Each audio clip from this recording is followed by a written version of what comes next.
Vamos a abrir nuestra Biblia en segundo libro de Crónicas, capítulo 20. Vamos a leer desde el verso 1.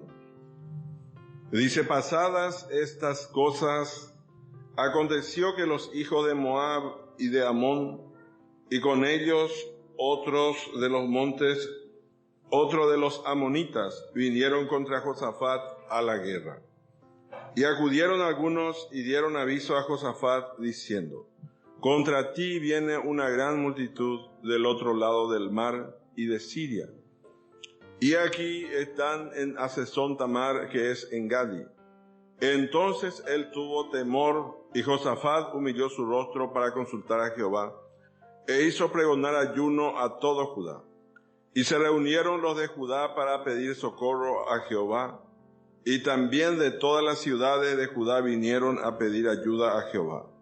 Entonces Josafat se puso en pie en la asamblea de Judá y de Jerusalén, en la casa de Jehová delante del atrio nuevo, y dijo: Jehová, Dios de nuestros padres, ¿no eres tú Dios en los cielos y tienes dominio sobre todos los reinos de las naciones? ¿No está en tu mano tal fuerza y poder que no hay quien te resista? Dios nuestro, ¿no echaste tú los moradores de esta tierra delante de tu pueblo Israel, y la diste a la descendencia de Abraham tu amigo para siempre? Y ellos han habitado en ella y te han edificado en ella santuario a tu nombre, diciendo: si mal viniere sobre nosotros, o espada de castigo, o pestilencia, o hambre, nos presentaremos delante de esta casa y delante de ti, porque tu nombre está en esta casa. Y a causa de nuestras tribulaciones clamaremos a ti, y tú nos oirás y salvarás. Ahora pues, he aquí los hijos de Amón y de Moab, y los del monte de Seir, a cuya tierra no quisiste que pasase Israel cuando venía de la tierra de Egipto, sino que se apartase de ellos y no los destruyese. He aquí ellos nos dan el pago viniendo a arrojarnos de la heredad que tú nos diste. Oh Dios nuestro, ¿no los juzgarás tú?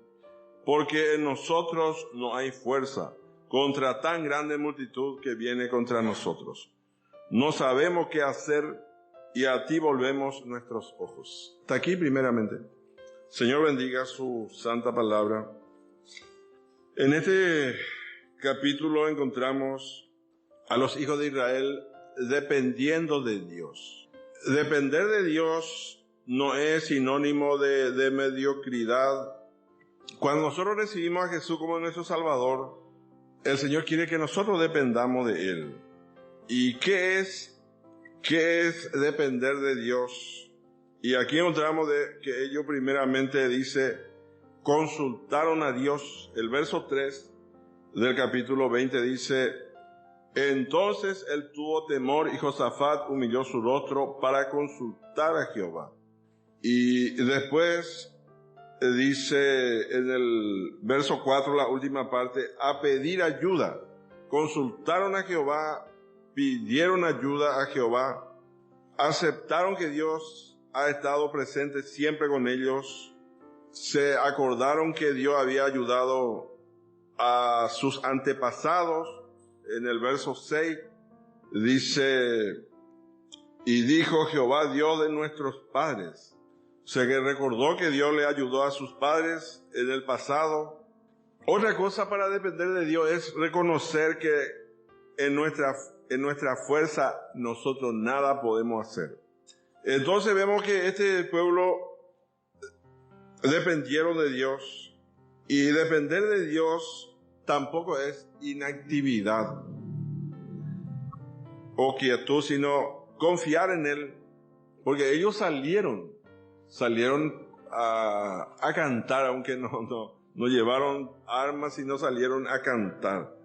Así encontramos entonces este capítulo a Josafat. Fue uno de los grandes reyes de Judá. El nombre Josafat significa Señor, el Señor es juez. Y encontramos aquí que hubo una amenaza de guerra, un gran peligro que amenazaba el reino de Josafat. Una alianza tripartita vinieron contra Josafat y el pueblo de Judá.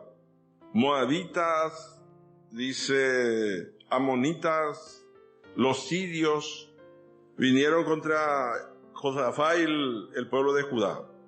Entonces ellos tenían que enfrentar peligros. Y nosotros también a veces enfrentamos peligros, como cristianos, como seres humanos. Tal vez el médico nos dice que tenemos alguna enfermedad incurable. Tal vez alguno de la familia consume droga. Tal vez la pareja está teniendo problemas. Tal vez uno está por perder su trabajo. Tal vez uno tiene una cuenta muy difícil. Se presentan dificultades en la vida del cristiano. Y dice que Josafat, al escuchar esta noticia que le llegó, el verso 3 dice, entonces él tuvo temor. Y el temor debe traducirse en dependencia de Dios. Dice otra cosa que hizo Josafat, humilló su rostro, dice. No dice que Josafat pasó revista a su ejército, no dijo esto. Pero la preocupación principal de Josafat fue obtener el favor de Dios. Josafat sabía que la victoria estaría asegurada si Dios le ayudaba a ellos a enfrentar a este numeroso ejército. Otra cosa dice, pregonó ayuno. Dice el verso 3, la última parte, hizo pregonar ayuno a todo Judá. Entonces, ayuno, oración. Entonces, este es un modelo para nosotros. Josafat pidiendo socorro y, como dije, tenemos una oración modelo. Y comenzó a adorar a Dios. Dice Jehová, Dios de nuestros padres, en el verso 6. Jehová, Dios de nuestros padres, ¿no eres tú Dios en los cielos y tiene dominio sobre todos los reinos de las naciones? Sigue hablando así. Josafat se apoyó en la promesa de Dios, en el pacto que Dios había hecho con sus padres. Vamos a ver un poquito el verso 7. Dios nuestro, ¿no echaste tú los moradores de esta tierra delante de tu pueblo Israel y la diste a la descendencia de Abraham tu amigo para siempre? Así él empieza a adorar a Dios, a recordar lo que Dios había hecho con ellos. Y Josafat empieza a presentar el problema. Hay peligro en lo espiritual. Como dije, él reconoció, nosotros también tenemos nuestros enemigos. Tenemos a nuestra vieja creación, el mundo, Satanás. Entonces, él dice, pidió ayuda. Dice, no sabemos qué hacer y a ti volvemos nuestro rostro, dice el verso 12. La última parte. Vamos a leer todo el verso 12. Dice, oh Dios nuestro, no lo juzgarás tú, porque en nosotros no hay fuerza contra tan grande multitud que viene contra nosotros. No sabemos qué hacer y a ti volvemos nuestro rostro.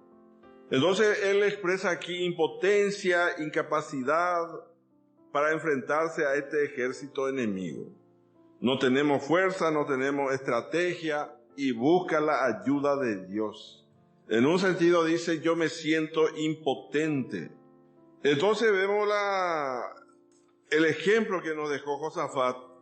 Parecía todo perdido, pero él toma como su recurso principal a Dios. Busca compañeros de oración que le apoyen. Josafat confiesa a Dios su miedo, su impotencia, y recuerda que Dios también pelea las batallas. La batalla es de Dios. Así que en este capítulo nosotros tenemos un ejemplo cómo enfrentar dificultades, cómo enfrentar desafíos. Encontramos que siempre Dios va a estar con nosotros. Así que podemos llamar a estas cosas que encontramos aquí problemas, dificultades, obstáculos, conflictos o diferentes tribulaciones que aparecen en nuestro camino. Otra cosa que tenemos que saber es que nuestro enemigo no son las personas que vemos, sino las fuerzas espirituales de maldad. Así encontramos en el capítulo 6 de Efesios. El apóstol Pablo dice a los santos de Éfeso: fortaleceos en el Señor y en el poder de su fuerza, vestidos de toda la armadura de Dios. Y en el verso 12 dice: porque no tenemos lucha contra carne y sangre, sino contra principados, contra potestades, contra los gobernadores de las tinieblas de este siglo, contra huestes espirituales de maldad en las regiones celestiales, en las regiones celestes, dice. Entonces, cuando nosotros tenemos alguna lucha, sabemos que a usted, a mí, el enemigo puede usarnos, pero no tenemos que pelear el uno contra el otro, sino contra el enemigo, contra estos huestes espirituales de maldad. Entonces, debemos usar armas espirituales, armas poderosas, dice. En el Salmo 27, uno dice: Jehová es mi luz y mi salvación. ¿De quién temeré? Jehová es la fortaleza de mi vida. ¿De quién he de atemorizarme? Nosotros encontramos también que el Señor Jesucristo había prometido, dice, estar con nosotros hasta el fin del mundo, dice. Él va a estar con nosotros siempre. Dios está con nosotros, pase lo que pase, en cualquier circunstancia. Entonces, aquí encontramos los primeros versículos, nos muestran a Josafat ejerciendo su gobierno sobre Judá. Josafat no fue perfecto, pero sí hizo muchas cosas, hizo bien muchas cosas, como pocos reyes de Israel y de Judá. Josafat se había preocupado para que su pueblo buscara a Dios y conociera la palabra de Dios. Esta fue la preocupación de Josafat. Procuraba que los suyos aprendieran esto, a buscar a Dios. Aun cuando uno hace bien las cosas, siempre aparecen las dificultades. Alguno tal vez quiere servir al Señor y siempre aparecen problemas, luchas. Entonces, aquí vinieron, dice, Moab, Amón, Amonitas, unas naciones poderosas que hicieron alianza. Llegaron sin previo aviso, y le llegó la noticia. Imagínense cuando uno tal vez está tranquilo, está queriendo servir a Dios, y llega una mala noticia. Dice el verso 2, contra ti, dice, viene una gran multitud del otro lado del mar y de Siria. Una gran multitud, dice. No se mencionan los nombres que trajeron esta noticia al rey Josafat. Una gran multitud. No era un problema pequeño. Y como leímos en el verso 3, creo que fue, dice, sí, el verso 3 dice, él tuvo temor. Josafat tuvo temor, tal vez como nosotros, como usted, como yo. Tal vez a veces sufrimos así amenazas, problemas. Entonces Josafat humilló su rostro para consultar a Dios. Nosotros podemos hacer la pregunta, ¿cuál es nuestra primera reacción cuando tenemos así un problema? ¿Cuál va a ser consultamos a algunas personas? Josafat nos dice que él había consultado a otro reino para hacer alianza con otro reino. Lo lindo que vemos aquí, lo bueno que hizo Josafat, él buscó a Dios. Eso fue, no dice que él consultó a otro, buscó otra salida, consultó a otro vecino para venir a ayudarle, sino inmediatamente, podemos decir, dobló su rodilla. Dice un hermano, la posición más poderosa en la tierra es doblar nuestra rodilla delante del Dios Todopoderoso. Empezó a orar, a consultar a Dios, buscando la intervención de Dios para enfrentar los problemas. Entonces nosotros también tenemos que aprender a humillar nuestro rostro ante la presencia de Dios. Buscarle a Dios como nuestro refugio, nuestra fuente de sabiduría. Y vamos a repetir el verso 3, la última parte. Hizo pregonar ayuno a todo Judá. Hizo pregonar ayuno. Esto es importante. No convocó al concilio de guerra, no convocó a sus generales, sino él quiso buscar a Dios. La búsqueda de Dios.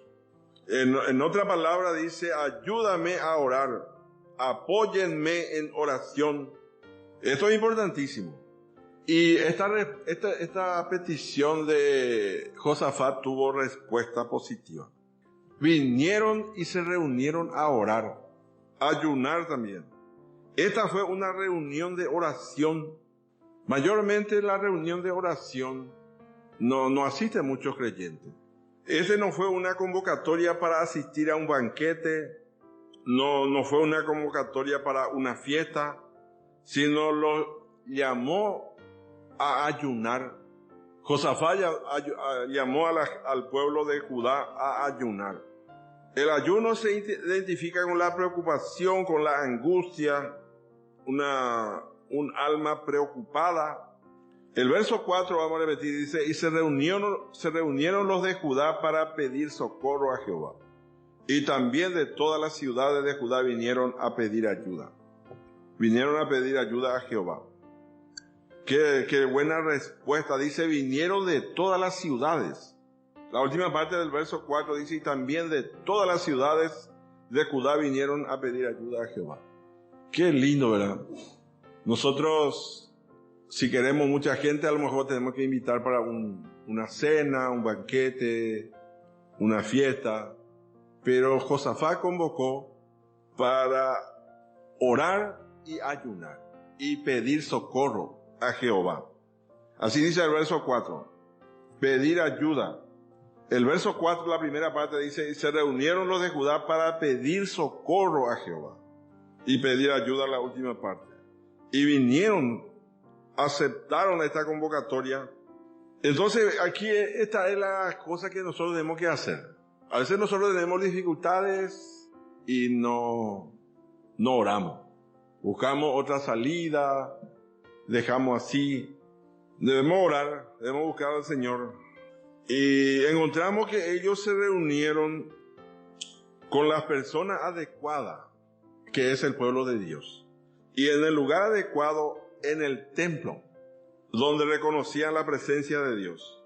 Se presentaron ante Dios. Esto encontramos del verso 5 al 12. Entonces, esta oración es digna de analizar. Vamos a repetir el verso 6.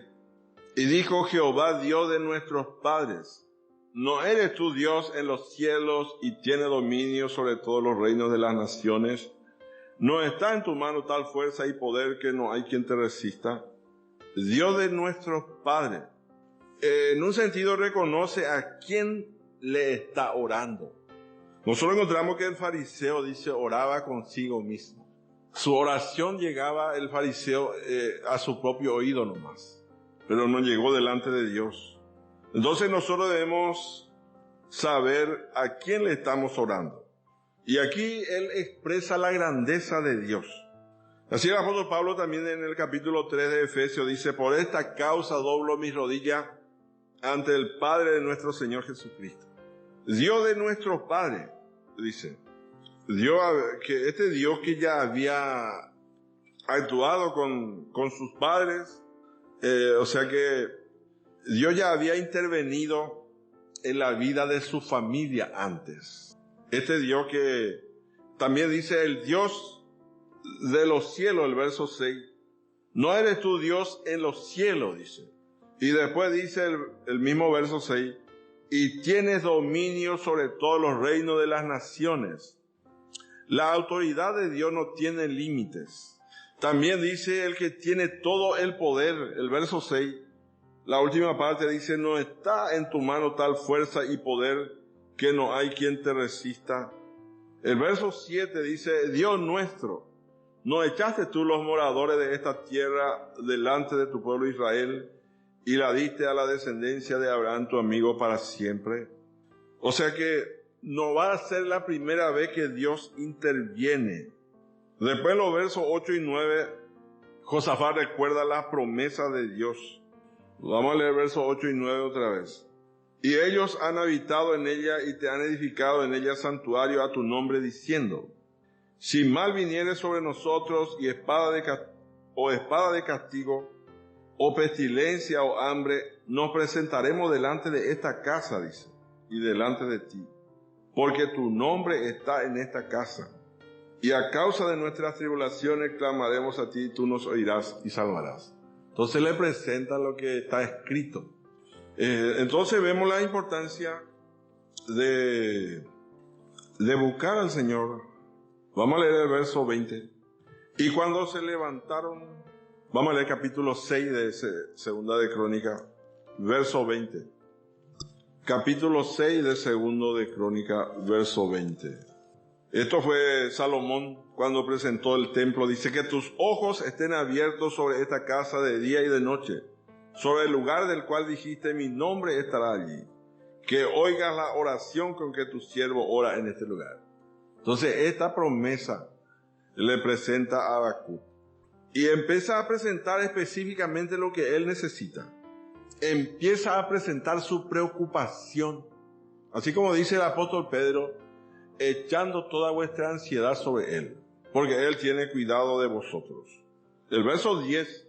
Ahora pues he aquí los hijos de Amón y de Moab y los del monte de Seir, a cuya tierra no quisiste que pasase Israel cuando venía de la tierra de Egipto, sino que se apartase de ellos y no lo destruyese, dice.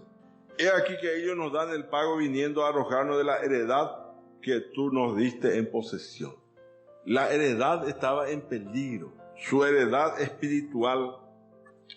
Y en el verso 12 nuevamente reconoce que no tiene fuerza. Esto es importante, hermanos, de reconocer siempre nuestra debilidad.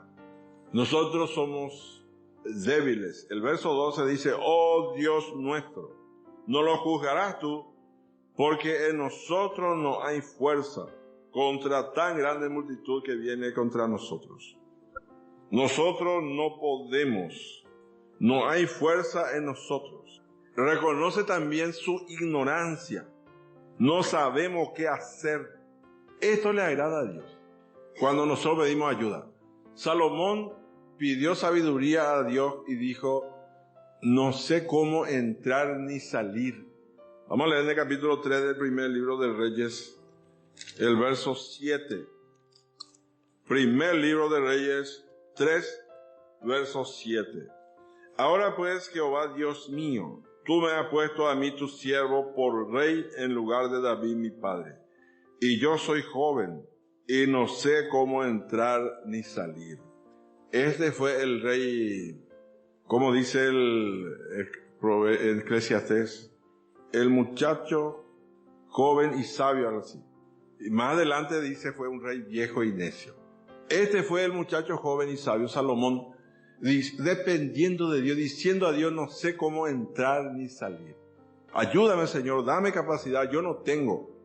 Entonces, esto es importantísimo, hermano, reconocer. No sabemos qué hacer, no sabemos qué paso tomar. Y a ti volvemos nuestro rostro, dice. A ti volvemos nuestra mirada. Qué lindo esto también. En lo natural, un hijo mira a su padre. Los hijos miran a los padres en las diferentes situaciones. Nosotros también tenemos que mirar a nuestro Padre Celestial. Señor, te miramos a ti, esperamos en ti, dirigimos a ti nuestra oración, nuestra mirada, necesitamos tu intervención, tu dirección. Entonces nosotros tenemos que mirar a Dios para todas las cosas. No sabemos qué hacer. Como dijimos, nosotros queremos mirar al hombre, queremos mirar aquí y allá, pero tenemos que mirar a Dios, esperar en Dios. Él no va a fallar. Cualquiera sea nuestra necesidad, cualquiera sea nuestro problema, nuestra lucha. Como dije, a veces estamos mirando, ¿será que va a venir de estos lados? ¿Será que le va a usar el Señor? No, tenemos que mirar al Señor. De ahí viene todo. Y vamos a leer un poco más. El verso 13 en adelante dice: y todo Judá estaba en pie delante de Jehová con sus niños y sus mujeres y sus hijos. Y estaba allí Jaasiel, hijo de Zacarías, hijo de Benaía, hijo de Jehiel, hijo de Matanías, levita de los hijos de Asaf, sobre el cual vino el Espíritu de Jehová en medio de la reunión. Y dijo: oíd Judá todo, y vosotros moradores de Jerusalén, y tú rey Josafat, Jehová os dice así: no temáis ni os amedrentéis delante de esta multitud tan grande, porque no es vuestra la guerra sino de Dios. Mañana descenderéis contra ellos. He aquí que ellos subirán por la cuesta de Cis, y los hallaréis junto al arroyo, antes del desierto de Jeruel. No habrá para que peleéis vosotros en este caso. Paraos, estad quietos, y ved la salvación de Jehová con vosotros, oh Judá y Jerusalén. No temáis ni desmayéis. Salid mañana contra ellos, porque Jehová estará con vosotros. Qué lindo, hermano, que el Señor nos ayude a orar, usar armas espirituales, no carnales, porque muchas veces nosotros queremos usar armas carnales. Cuanto tal vez vamos a buscar un abogado, vamos a buscar otra salida, tal vez la iglesia quiere usar el estatuto, muchas cosas. Tenemos que usar armas espirituales. La oración a este Dios poderoso, grande, este Dios que no tiene límite de poder. Y cuando oramos, Dios responde. Y cuando oramos también Dios nos habla. Cuando nosotros oramos tenemos que esperar escuchar a Dios. Dice aquí, no temáis ni os amedrentéis delante de esta multitud tan grande. Siempre Dios tiene un mensaje para combatir nuestros miedos. Y Dios siempre nos invita a volvernos a Él con confianza. Él es nuestro refugio. Dios sabe que la multitud es grande. Dios sabe que la amenaza es grave. Y Dios también conoce cuán pequeños nosotros nos sentimos ante las dificultades. Y dice, no temáis ni os amedrentéis. No temáis ni desmayéis, dice en el verso 17. No es vuestra la guerra, sino de Dios. Tenemos que permitir que Dios pelee por nosotros. Tenemos que esperar en Él. Y cuando Dios interviene por nosotros, la victoria es segura. Está quieto, dice. Así dice en el verso 17. Paraos, estad quieto, dice, y ved la salvación de Jehová con vosotros. Sabemos que cuando estamos en dificultad cuesta estar quieto. Queremos movernos, queremos ir de aquí para allá, pero quédense quietos. Y sabemos que Dios siempre hace, como dice Pablo en Efesios 3:20, Dios hace las cosas mucho más abundantemente de lo que pedimos o entendemos. Entonces, aquí los israelitas se levantaron para ir a la batalla. Seguramente ellos esperaban violencia, muerte, dolor, y los enemigos se mataron unos a otros. Dice el verso 21. Verso 21 dice, y habido consejo con el pueblo, puso a algunos que cantasen y alabasen a Jehová, vestidos de ornamentos sagrados, mientras salía la gente armada, y que dijesen, glorificad a Jehová, porque su misericordia es para siempre. Y cuando comenzaron a entonar canto de alabanza, Jehová puso contra los hijos de Amón, de Moab y del monte de Seir, las emboscadas de ellos mismos que venían contra Judá, y se mataron los unos a los otros. Ellos salieron, pero salieron y cantaron. Comenzaron a entonar cantos de alabanza. Entonces, la importancia de adorar a Dios, de poner en evidencia nuestra confianza en el Señor. Y más adelante encontramos que no solamente Dios les dio la victoria a los hijos de Judá, al pueblo de Judá, sino también Dios le enriqueció, dice. 3 días estuvieron recogiendo el botín. Siempre hay despojo después de la lucha, después de venir la victoria. Así que vemos la batalla es de Jehová, la guerra es de Dios, pero tenemos que dejarle a Él. No pelear nosotros con nuestra propia fuerza, nuestra propia inteligencia. A veces hay personas así humanamente muy inteligentes y mete su idea. Vamos a hacer así, vamos a hacer, pero no consulta a Dios. Y esto no va a prosperar esa clase. Tenemos que consultar a Dios, depender de Dios. En este caso ellos pidieron ayuda, ayunaron y el pueblo vinieron. Y una gran victoria. Vamos a dejar hasta aquí. Señor bendiga su santa palabra.